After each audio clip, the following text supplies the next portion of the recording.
Nah, kali ini kita akan membahas tentang aktor seperti apa sih yang disukai oleh sutradara, dan kemudian karakter seperti apa sih yang disukai oleh sutradara itu. Yang pertama, kita akan mulai dari kemampuan akting. Jelaslah, seorang aktor itu diharapkan mempunyai kemampuan akting yang bisa diandalkan. Nah, di dalam kemampuan akting itu sendiri ada banyak hal yang harus dikuasai oleh seorang aktor. Hal yang pertama adalah penafsiran skrip atau naskah. Jadi seorang aktor yang baik, yang mempunyai kemampuan akting yang baik, bukan sekedar bisa mempresentasikan tokoh itu di depan kamera, tetapi jauh sebelum itu dia harus bisa menafsirkan skrip dan karakter dengan baik. Nah, yang berikutnya adalah karakter. Jadi kita sebagai manusia pastilah punya karakter. Kita sebagai manusia ya, aku sebagai diriku. Nah, apakah kemudian karakter yang aku punya ini cocok dengan karakter yang diinginkan oleh si cerita atau diinginkan oleh naskah? Nah, ini juga akan menjadi persoalan penting yang akan dihadapi oleh sutradara dan aktor. Jadi, ketika karakter kita itu memang cocok dengan karakter yang diinginkan oleh cerita, ya kemudian mungkin pada saat casting kita akan bisa masuk. Tentu saja setelah melihat kemampuan aktingnya, seperti hal yang saya bicarakan di depan tadi. Baik, yang berikutnya adalah vokal. Nah, tidak jarang director itu yang menyenangi aktor atau pemainnya itu mempunyai karakter vokal yang khusus ya. Ya, bukan berarti harus ngebas gitu, enggak, tapi karakter vokal dan kemampuan dalam vokal, bukan menyanyi, tapi dalam kemampuan dalam mengolah vokalnya itu bisa diterima dan bisa fleksibel untuk beberapa karakter. Sehingga seorang aktor itu harus mempunyai fleksibilitas dalam vokalnya. Suatu saat kita bisa bermain dengan tone yang rendah semacam ini. Suatu saat kita bisa bermain dengan tone yang tinggi. Misalnya seperti itu. Nah, yang berikutnya adalah sukma atau jiwa yang siap. Jadi seorang aktor itu harus siap menghadapi atau menerima segala macam karakter seandainya memang dia sudah setuju dengan karakter itu saat dia membaca naskah pertama kali. Jadi kalau teman-teman besok main film ya kan, terus disodori naskah, benar-benar dibaca sesuai dengan kemampuan tadi yang di atas tadi, kemampuan penafsiran skrip dan kemampuan penafsiran karakter. Bukan hanya sekedar membaca dialog, bukan hanya sekedar membaca actionnya saja, tetapi harus paham bahwa oh ini begini, logika peristiwanya harus dipahami. Nah, setelah siap dan kemudian siap masuk dalam karakter, maka jiwa si aktor ini harus sudah siap.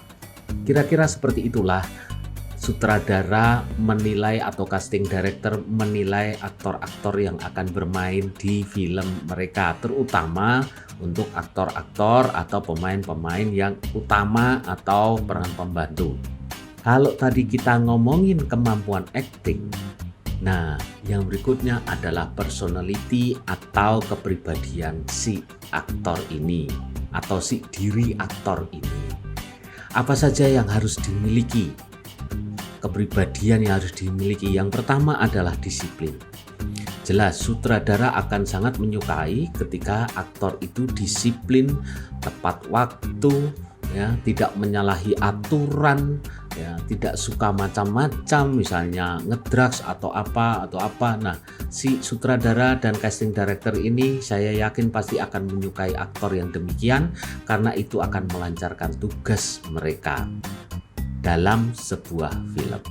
Ya, oke. Kemudian yang kedua, dari sisi kepribadian, si aktor ini sebaiknya bisa beradaptasi dengan lingkungan baru secara cepat. Jadi besok kalau teman-teman misalnya bermain dalam sebuah film, sekali lagi aktor itu harus fleksibel secara personality sehingga kemudian bisa berbaur dengan cepat dengan para kru, dengan sutradara, dengan pemain yang lain, sehingga proses komunikasi akan cepat dijalin, sehingga menimbulkan atmosfer yang nyaman di produksi itu. Nah, si aktor ini harus cepat beradaptasi. Kemudian yang berikutnya adalah komunikatif.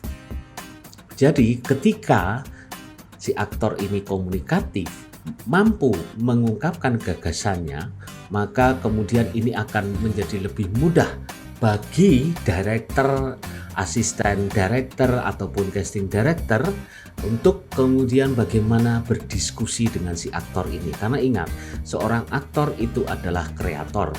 Ya, seorang aktor adalah kreator, dan itu tidak bisa kalau misalnya aktor itu hanya menjadi seperti wayang, nggak bisa. Dia harus mempunyai gagasan, dia harus siap menuangkan gagasannya, dia harus siap menuangkan ide-idenya dalam sebuah diskusi. Nah, faktor kepribadian berikutnya adalah menyenangkan.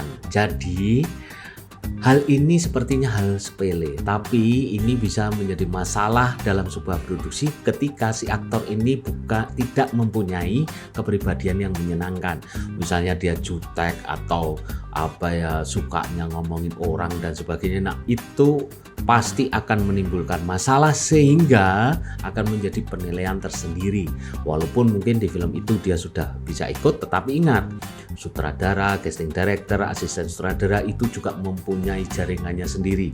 Karena bisa saja mereka kemudian memberitahukan kepada sutradara lain, oh jangan pakai aktor yang itu, jangan pakai artis yang itu, karena dia kalau di ini tidak disiplin. Oh, kalau di tempat syuting dia hobinya ngomongin orang. Nah, itu bisa sangat berpengaruh, ya. Baik, kemudian yang berikutnya adalah kecerdasan atau IQ. Ini menjadi penting juga. Kenapa? Karena satu, tadi berpengaruh pada proses penafsiran skrip, penafsiran naskah. Kalau IQ-nya tidak jalan, akan susah sekali untuk menafsirkan logika peristiwa yang ada di dalam sebuah skrip. Aktor itu harus mudah menyerap informasi. Jadi dia itu harus seperti spons, seperti busa yang mudah menyerap air. Jadi informasi sekecil apapun yang diberikan oleh sutradara, dia siap menerimanya. Karena ingat, kadang-kadang sutradara itu ada juga yang tidak komunikatif.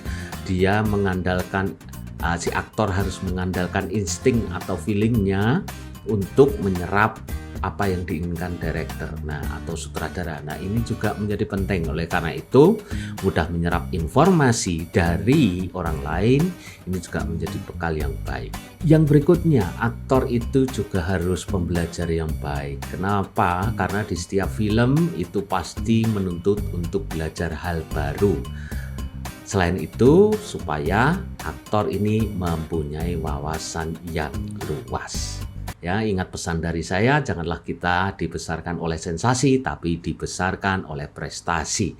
Memang baik menjadi orang penting, tapi jauh lebih penting menjadi orang yang baik. Masih bersama Dap Gentong Channel.